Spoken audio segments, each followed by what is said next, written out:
सवैयाँ बनती हैं और फिर स्पेशली जो ईद बच्चों की होती है वो तो काबिल दीद होती है। तो आज मैं अपनी फैमिली के साथ ईद ईद का दिन गुजारी हूँ। असल में ये उनकी ईद है। सोच लेना कि मैं जितनी फ़नकार हूँ तो मेरे घर वाले तो उससे ज़्यादा डबल फ़नकार होंगे।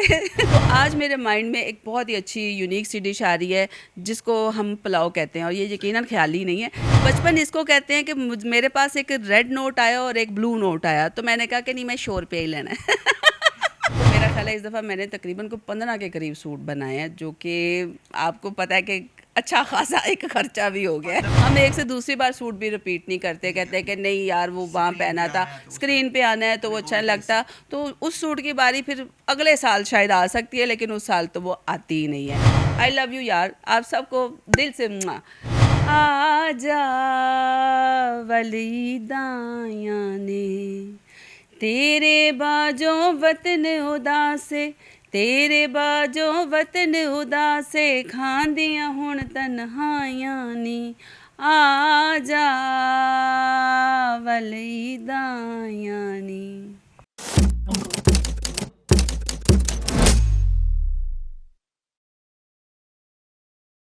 अस्सलाम वालेकुम नाजरीन, मैं हूं मोहम्मद कुर्बान और आप देख रहे हैं इनर पाकिस्तान। नाजरीन, ईद उल फितर का आज पहला रोज़ है और इस खुशियों भरे त्यौहार की खुशियां दोबाला करने के लिए, इसका लुत्फ़ और मज़ा दोबाला करने के लिए हम पहुँचे हैं मारूफ गुलकारा अदाकारा मेघा जी की रिहाइशगाह पर। जानते हैं कि वो ईद का ये खुशियों भरा त्यौहार कैसे सेलिब्रेट कर रही हैं और आज का स्पेशल जो दिन है, आज का ये खुशियों वाला दिन है, वो अपनी फैमिली के साथ पूरा गुजार रही हैं। तो शोबिस की मसरूफियात में दिन गुजारना और प्योर अपनी एक फैमिली को वक्त देना कितना डिफरेंट होता है। अस्सलाम वालेकुम जी। जी वालेकुम अस्सलाम। कैसी हैं आप? अल्लाह का शुक्र, अल्हम्दुलिल्लाह। बहुत बहुत ईद मुबारक। जी जी, थैंक यू सो मच। आपको भी बहुत बहुत ईद मुबारक और इनर पाकिस्तान देखने वाले नाजरीन को मेगा का सलाम और आप सबको भी ईद मुबारक।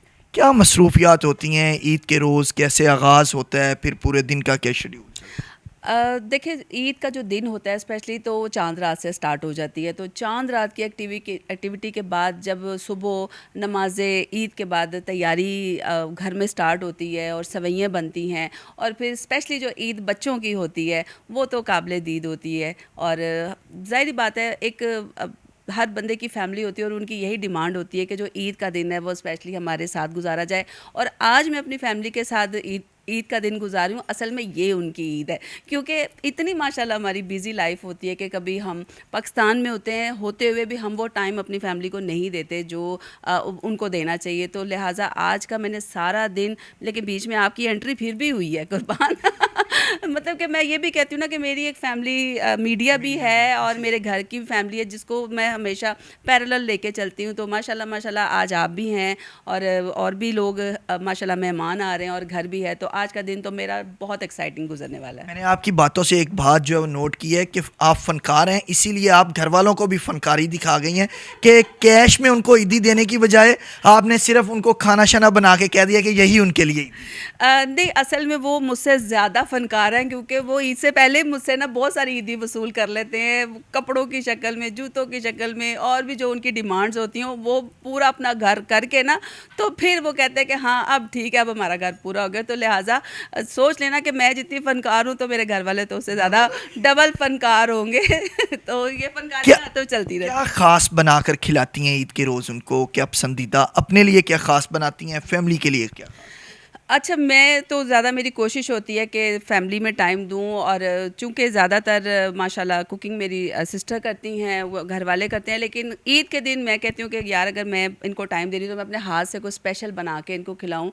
तो आज मेरे माइंड में एक बहुत ही अच्छी यूनिक सी डिश आ रही है जिसको हम पुलाव कहते हैं और ये यकीनन ख़याली नहीं है, ये सच्ची मुच्ची वाला पुलाव है जो आज मैंने इनको बना के खिलाना है। और साथ कुछ शामी कबाब हैं वो सोचा हुआ है, और एक कढ़ाई का एक है। बस इतना ही बना लूँ तो मैं कहती हूँ बड़ी बात है मेरे लिए। बचपन में कितनी ईदी मिलती थी? अच्छा, ये भी बड़ा एक इंटरेस्टिंग वाक़या मेरे साथ है कि बचपन, वो कहते हैं ना बचपन बड़ा ही स्वीट होता है, मासूम होता है। तो आप ये सोचो कि 100 रुपीज़ ज़्यादा होते हैं या 1000 रुपीज़ ज़्यादा होते हैं। तो बचपन इसको कहते हैं कि मेरे पास एक रेड नोट आया और एक ब्लू नोट आया तो मैंने कहा कि नहीं, मैं शो रुपये ही लेना है। तो वो ऐसा फ़िक्रा मेरी फैमिली में मशहूर हुआ कि यार ये इतनी क्यूट है कि इसने कहा कि नहीं, मैं 100 रुपया लेना, उसने 1000 का नोट नहीं पकड़ा। तो ये देख लो, मासूमियत में मैंने उस वक़्त 100 ही पकड़ लिया। तो उस 100 रुपए की शॉपिंग किस तरह करती थी, कैसे खर्च करती थी? पूरी एक प्लानिंग करती होंगी यकीनन बचपन में कि है 2 रुपए दिया है तो 5 रुपए दिया है तो 10। ये बड़ी आपने बात की है, यकीन मानो कि वो पैसे ख़त्म ही नहीं होते थे। इतनी बरकतें होती थी उन पैसों में कि माशाल्लाह हमारे पास इतनी ईदी जिसमें 10 रुपए के नोट, मेरा ख्याल तब 2 रुपए का नोट भी था, रुपये वाला भी था, और माशाल्लाह वो हम लोग इतना वो पर्स भर के हमारा वो 3 दिन खाली नहीं होता था। हम खा ही जाते थे, कभी चरखे खा रहे हैं, कभी वहाँ से कढ़ाइयाँ खा रहे हैं। हमारा पूरा एक फैमिली में जो हमारे ग्रुप है वो कज़न्स का, वो जा रहे हैं आ रहे हैं, पैसे नहीं ख़त्म होते थे। और आज मैं कहती हूँ कि आप जेब में 10 लाख भी भर के चले जाए ना, कम लगता है। ऐसी बरकतें थी उस दौर की माशाल्लाह। तो बहरहाल तब वो बच्चे भी थे तो शायद ये कहते कि मासूमियत का दौर था। तो अब जो आपके बच्चे हैं यानी कि भांजे भतीजे सारे हैं, तो वो कितनी डिमांड करते हैं? आप तो 100 रुपया ले लेती थी और अब वो 100 कहते हैं, ये ज़्यादा मांग। वो तो भाई उनकी डिमांड तो अब यकीन माने उनकी कम नहीं होती। और अभी भी वो 5,000 का नोट पकड़ते हुए कहते कि ये क्या है। तो मैं कहती हूँ बच्चे आजकल के बहुत सियाने हैं। और आज वो कहते दिल मांगे मोर, उनका तो अब पेट नहीं भर रहा, वो कहते हैं बस दे ही जाओ, दे ही इस जाओ। दफ़ा मेघा ने अपने लिए ईद पे कितने सूट बनाए? इस दफ़ा क्योंकि मैंने ईद की भी तैयारी की थी और कुछ अपने शोज़ की भी तैयारी की थी, तो मेरा ख्याल है इस दफ़ा मैंने तकरीबन को 15 के करीब सूट बनाए हैं, जो कि आपको पता है कि अच्छा खासा एक खर्चा भी हो गया है। 15 सूट बनाए, अच्छा खासा खर्चा हो गया। कितनी मुश्किल पेश आई इन सूट के साथ मैचिंग आर्टिफिशियल ज्वेलरी की और मैचिंग जूतों की? ये कितनी दिक्कत पेश है? असल में कुछ चीज़ें तो ऑलरेडी हमारे पास मौजूद भी होती हैं जिसको हम मिक्स एंड मैच भी कर लेते हैं, लेकिन इस बार जो मेरी मेन खर्चा हुआ है ना वो कपड़ों पे हुआ है।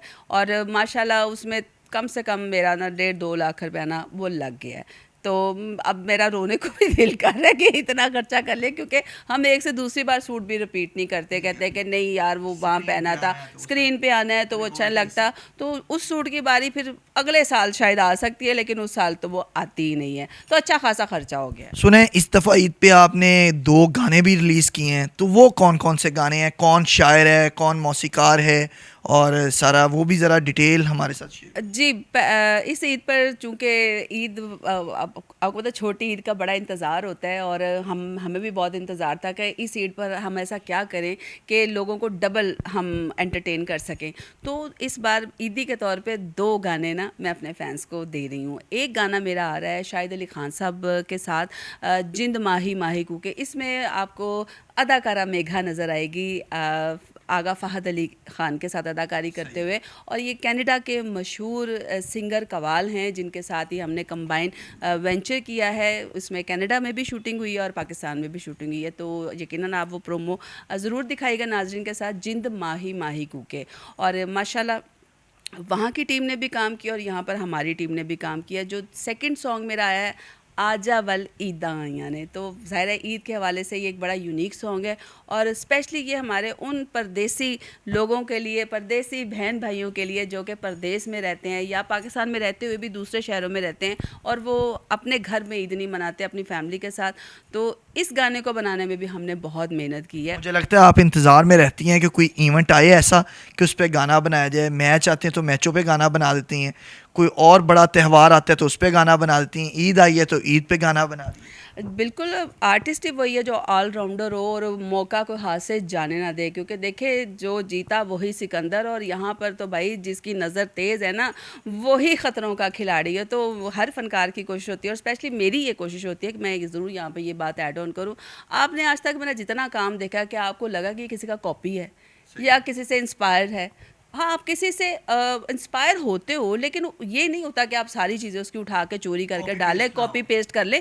आपकी अपनी सोच भी होती है। आपने मेरा रंगीलो रुत गाना देखा, आउट क्लास। आपने मेरा वेला शगना दा गाना देखा, आउट क्लास। आपने देखा बॉर्डर पार अगर मैंने किया अपने वो इंडियन सिंगर दोस्त को बुला के उसके साथ गाना किया, वो भी माशाल्लाह एक्स्ट्राऑर्डिनरी हिट। तो अब ये जो गाना है ये उससे भी इंशाल्लाह ये हट कर आएगा, क्योंकि मेघा एक वर्सटाइल आर्टिस्ट का नाम है और हमेशा मेघा का मेघा से मुकाबला है। और जहाँ तक मेरी टीम की बात है, क्योंकि ज़ाहिर बात है मैं अपनी टीम के साथ बहुत प्यार करती हूँ और मैं उनकी सपोर्ट के बगैर हम भी कुछ नहीं हैं।